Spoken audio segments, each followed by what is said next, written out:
আসসালামু আলাইকুম রহমতুল্লাহ বরকাতু। বছরের শুরুতেই বলতেছি সবাইকে শুভ নববর্ষের শুভেচ্ছা।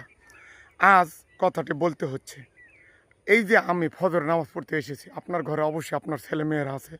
কোরআনের কথা সত্য, 7 বছর বয়স হলে তোমার ছেলে হোক মেয়ে হোক, তুমি তাদেরকে নামাজের জন্য তাগিদ দাও।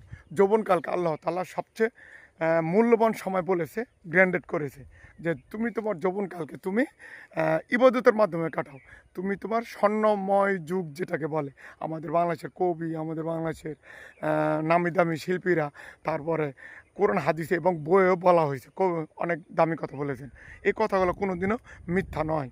যে আমি ফজরের টাইমে উঠেছি, আমার পরিবারকে সন্ধ্যের সময় হাদিস শরীফে আছে সন্ধ্যে ঘুমালে তার কোনো দিন অসুবিধা হয় না, সে জান্নাতে যাবে। আচ্ছা, তাহলে আপনার উচিত আপনার পরিবারের ছেলে হোক মেয়ে হোক আর আপনার বাড়িওয়ালিকে হোক 5 ওয়াক্ত নামাজের তাগিদ দেন।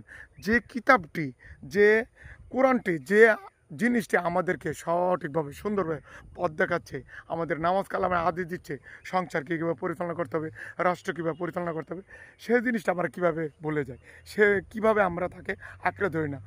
যে রাস্তা আমাদেরকে দেখালে সুন্দর হবে, যে রাস্তা দিয়ে আমরা চলাফেরা করে সামনে এগিয়ে দিতে পারবো, সেটা আমাদের দরকার। চিরন্তন সত্য কোরআন আমাদেরকে দেখিয়েছে, কিতাবে লেখা আছে যে এভাবে চললে আপনার জীবন সুন্দর হবে, আপনি সামনে এগিয়ে দিতে পারবেন।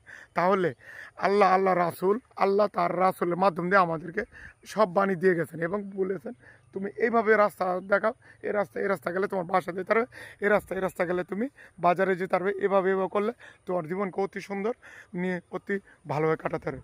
তাই কথাগুলো যদি ভালো লাগে, বছরের শুরু থেকে আজ থেকে প্রতিজ্ঞা করুন, আমি আমার সংসারে আমি আমার ছেলেমেয়েদের পুরো দায়িত্ব নিয়েছি এবং সুন্দরভাবে ছেলেমেয়েদেরকে পরিচালনা করে দুনিয়া থেকে আসতে। ভাই কথাটা সত্য, আজকে আপনি পথ দেখাবেন না, কালকে আপনার অসুবিধা আপনি নিজে পড়বেন, আপনার ছেলেমেয়েরা আপনাদেরকে, তার ভবিষ্যৎ আপনার লাতিপুতিদেরকে আপনি যেভাবে গড়ে যাবেন সেভাবেই গড়ে উঠবে। কথাটা ভালো লেগে থাকলে আপনি অবশ্যই সাবস্ক্রাইব করেন, ফলো দিয়ে পাশে থাকবেন।